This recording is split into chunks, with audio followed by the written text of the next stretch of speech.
नमस्कार, प्रादेशिक समाचार के साथ मैं कामिनी। पहले मुख्य समाचार। राष्ट्रपति द्रौपदी मुर्मू ने बोकारो की डॉक्टर आशा रानी समेत देश भर के 82 शिक्षकों को राष्ट्रीय शिक्षक पुरस्कार से किया सम्मानित। बच्चों की शिक्षा में महिलाओं के प्रति सम्मान और नैतिक मूल्यों को शामिल करने पर दिया जोर। झारखंड हाई कोर्ट ने संताल परगना में घुसपैठ नहीं होने की रिपोर्ट पर जताई हैरानी। अदालत ने क्षेत्र में एक भी घुसपैठ होने पर उपायुक्तों पर अवमानना का केस चलाने की दी चेतावनी।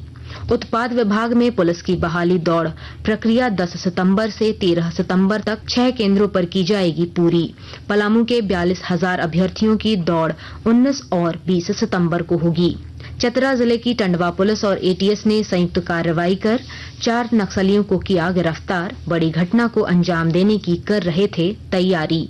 और मौसम विभाग ने रांची, पलामू और धनबाद समेत राज्य के कई हिस्सों में भारी बारिश और वज्रपात को लेकर जारी किया येलो अलर्ट। और अब समाचार विस्तार से। राष्ट्रपति द्रौपदी मुर्मू ने शिक्षक दिवस के अवसर पर आज नई दिल्ली के विज्ञान भवन में एक समारोह में 82 शिक्षकों को राष्ट्रीय शिक्षक पुरस्कार 2024 से सम्मानित किया। सम्मान पाने वालों में बोकारो की चंदनक्यारी स्थित +2 हाई स्कूल की शिक्षिका डॉक्टर आशा रानी भी शामिल हैं। इस मौके पर उन्होंने शिक्षकों और अभिभावकों से आह्वान किया कि बच्चों को ऐसी शिक्षा दें कि वे महिलाओं की गरिमा के अनुकूल आचरण करें। अभिभावकों के साथ साथ शिक्षकों की ये जिम्मेदारी है कि वे बच्चों की ऐसी शिक्षा दे कि वे सदैव महिलाओं की गरिमा के अनुकूल आचरण करें। महिला सम्मान की बात केवल शब्दों में नहीं है बल्कि व्यवहार में भी होना चाहिए। राष्ट्रीय शिक्षा नीति में कौशल विकास पर विशेष जोर दिया गया है। इस नीति में प्रत्येक विद्यार्थियों के लिए वोकेशनल एक्सपीरियंस प्राप्त करने पर बल दिया गया है। इस अनुरूप में बच्चों का सर्वांगीण विकास होता है। समग्र विकास में स्किल डेवलपमेंट और एंटरप्रेन्योरशिप का भी उतना ही महत्व है जितना एकेडमिक लर्निंग का है। बोकारो की डॉक्टर आशा रानी ने बताया कि संस्कृत के साथ बांग्ला भाषा को एकीकृत कर सरल और सुलभ बनाने का प्रयास किया है। मैंने संस्कृत को बच्चों की मातृभाषा बांग्ला के साथ एकीकृत कर इसे बच्चों के लिए सरल और सुलभ बनाने का प्रयास किया, जिसका बहुत ही सकारात्मक परिणाम मुझे मिला। जो मैम पढ़ाती है वो केवल उनके व्यवहार में भी दिखता है और हमें संस्कृत पढ़ने में बहुत अच्छा लगता है। झारखंड हाई कोर्ट ने संताल परगना क्षेत्र में घुसपैठ नहीं होने की उपायुक्तों की रिपोर्ट पर हैरानी जताई है। अदालत ने चेतावनी देते हुए कहा कि अगर एक भी घुसपैठ पाया गया तो संबंधित जिले के डीसी पर अवमानना का केस चलाया जाएगा। पिछली सुनवाई में संताल के 6 जिलों गोड्डा, देवघर, दुमका, जामताड़ा, साहिबगंज और पाकुड़ के उपायुक्तों ने घुसपैठ होने से इनकार किया था। झारखंड के सीमावर्ती जिलों में बांग्लादेशी घुसपैठियों के मामले पर सुनवाई करते हुए कार्यवाहक मुख्य न्यायमूर्ति की अध्यक्षता वाली खंडपीठ ने केंद्र सरकार और राज्य सरकार को आगाह करते हुए कहा कि यह बहुत ही गंभीर मामला है। इससे झारखंड की डेमोग्राफी में काफी परिवर्तन देखा जा रहा है। इसके लिए केंद्र सरकार को जवाब दाखिल करने के लिए 1 सप्ताह का समय दिया गया है। इधर केंद्र सरकार इस मामले पर गहन अध्ययन कर रही है। सरकार अपनी रिपोर्ट कोर्ट में जल्द पेश करेगी। उत्पाद विभाग में पुलिस की बहाली दौड़ प्रक्रिया 10 सितंबर से 13 सितंबर तक 6 केंद्रों पर पूरी की जाएगी। अतिरिक्त पुलिस महानिदेशक आर.के. मलिक ने बताया कि उत्पाद सिपाही बहाली में 12 व्यक्तियों की मौत के बाद इसे स्थगित कर दिया गया था। उन्होंने बताया कि मुख्यमंत्री ने इस मामले की समीक्षा की, जिसके बाद फिर से प्रक्रिया शुरू करने का निर्णय लिया गया है। वहीं पलामू केंद्र में शामिल होने वाले 42,000 अभ्यर्थियों की दौड़ प्रक्रिया बाकी है, जो 19 और 20 सितंबर को पूरी की जाएगी।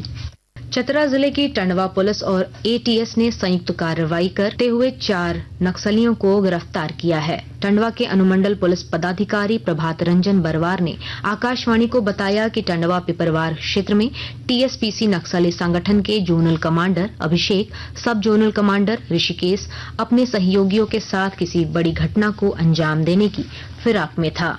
आकाशवाणी के ताजा तरीन समाचारों के लिए आप हमारी वेबसाइट newsonair.gov.in पर लॉग ऑन कर सकते हैं।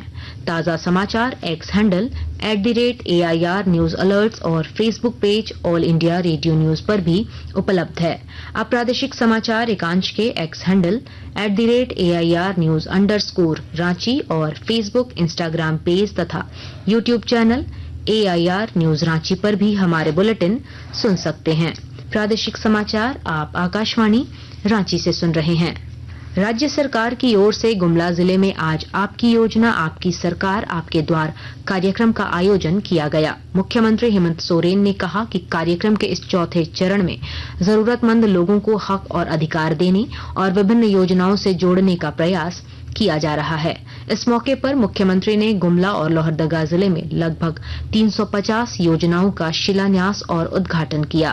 गुमला के 15,000 से अधिक लाभुकों और लोहरदगा के 12,000 से अधिक लाभुकों के बीच परिसंपत्तियों का वितरण भी किया। कि हमारी सरकार रांची हेडक्वार्टर से चलने वाली सरकार नहीं है। हमारी सरकार यहाँ के गांव देहात से चलने वाली सरकार है। जब हमारी सरकार बनी उसी समय हमने ये कहा था कि ये सरकार गांव की सरकार है, ये झारखंडियों की सरकार है। इधर लोहरदगा सदर प्रखंड की जूरिया पंचायत के लाभुकों ने वीडियो कॉन्फ्रेंसिंग के माध्यम से मुख्यमंत्री हेमंत सोरेन से अपना अनुभव साझा किया। हजारीबाग में राजकीय शिक्षक प्रशिक्षण महाविद्यालय के सेवानिवृत्त सहायक शिक्षक मनोज कुमार पेड़ बचाने की मुहिम चला रहे हैं। मनोज कुमार अब तक हजारीबाग और आसपास 5,000 से अधिक पेड़ पौधे लगा चुके हैं। इस अभियान में नेत्रहीन भी जुट रहे हैं। उन्होंने 200 से अधिक बच्चों को पौधारोपण के लिए प्रेरित किया है। भारतीय सेना की ओर से रांची के मोरहाबादी में 6 से 8 सितंबर तक सशक्त सेना समृद्ध भारत महोत्सव का आयोजन किया जा रहा है। Major general Paramveer Singh Dagar, colonel Sunil Rajdev और कर्नल अनुज शर्मा ने मुख्यमंत्री हेमंत सोरेन को समापन समारोह में मुख्य अतिथि के रूप में शामिल होने के लिए आमंत्रित किया है। आदित्यपुर के W टाइप, WS और संबंधित लोगों को मकान खाली करने के नोटिस के बाद पीड़ित लोगों ने आवास बोर्ड पहुंचकर विरोध प्रदर्शन कर कार्यालय का घेराव किया। लोगों ने बताया कि आवास बोर्ड ने आदेश दिया है कि वे अवैध निर्माण को तोड़कर जगह को खाली करें। आवास बोर्ड ने सभी फ्लैट आवंटियों को 10 दिनों के भीतर अवैध कब्जा हटाने का निर्देश दिया है। मौसम विभाग ने राजधानी रांची समेत राज्य के कई हिस्सों में भारी बारिश का पूर्वानुमान व्यक्त किया है। इसके लिए विभाग की ओर से येलो अलर्ट जारी किया गया है। रांची के अलावा जिन जिलों में भारी बारिश की चेतावनी जारी की गई है उनमें पलामू, रामगढ़, गुमला, लोहरदगा, खूंटी, सिमडेगा, चतरा, हजारीबाग, कोडरमा, गिरिडीह, धनबाद और बोकारो भी शामिल हैं। इन जिलों में वज्रपात की भी संभावना व्यक्त की गई है। अंत में मुख्य समाचार एक बार फिर।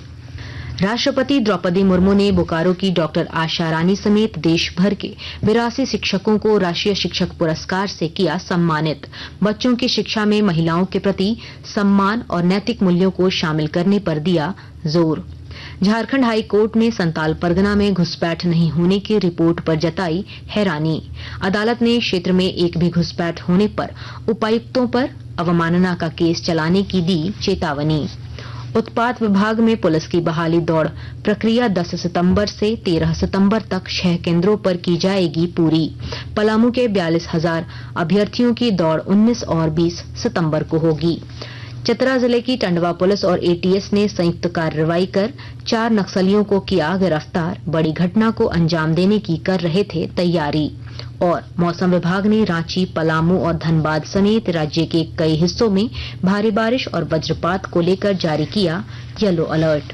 इसके साथ ही आकाशवाणी रांची से प्रादेशिक समाचार का ये बुलेटिन समाप्त हुआ। नमस्कार।